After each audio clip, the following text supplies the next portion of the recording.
From Russia with Love. A few words about this film. An oxymoron. If it's from Russia, it can't be with love. I'm just being facetious and trying to be funny, which I can't, evidently, but I try. And I refer to the fact that Russia has brought here communism, and for that, we send all our love eternally, definitely.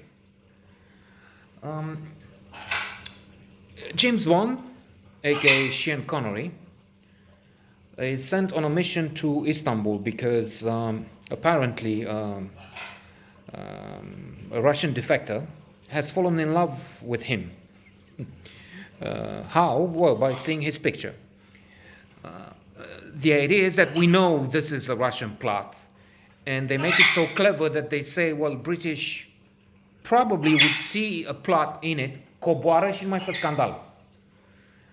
And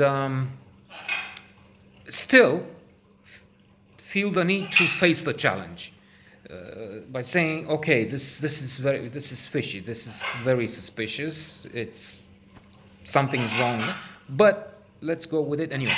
Besides, this defector claims to have a coding machine, which is very special, probably the equivalent of the famous Enigma, which Turing and his team had worked in the Second World War to break the code of, and finally managed. Let's get our friends here and do this as a mobile. And so James Bond 007, which means he has a license to kill, has been sent to, I mean, they had the cage open, but they wouldn't come up until now, when they heard of James Bond, so they became interested, apparently.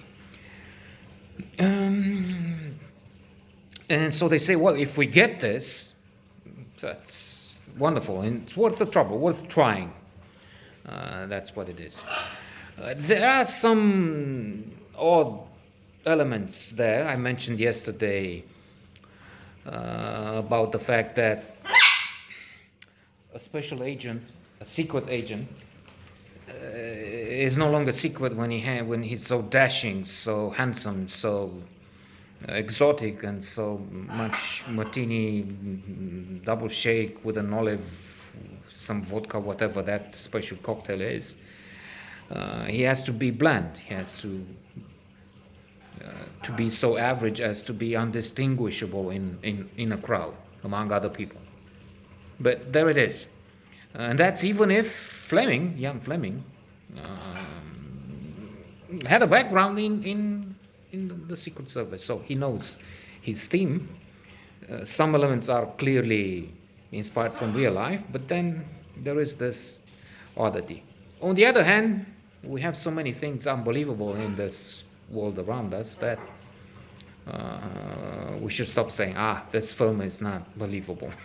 Look at what America is today, for that matter. I mean, then this morning on CNN, they talked again about the fact that not only they have this crazy lunatic, and crazy lunatic is again a wrong juxtaposition, so he's a lunatic and a crazy man. But then so is his cult of 75 million plus supporters and the leaders of this party. 100 legislators, or something like that, there was a figure, signed on to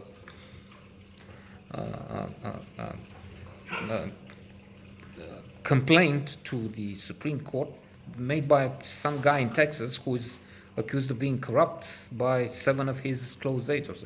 I mean, it's getting beyond fiction. So why wouldn't we buy the fact that they infiltrate under the consulate in Istanbul of the Russians, and they spy on them with some means which would seem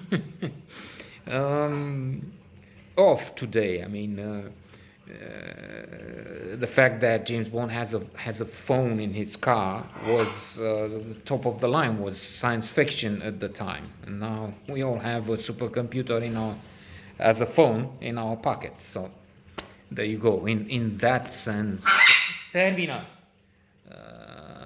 This seems obsolete in terms of uh, means of spying, but otherwise it's a good film.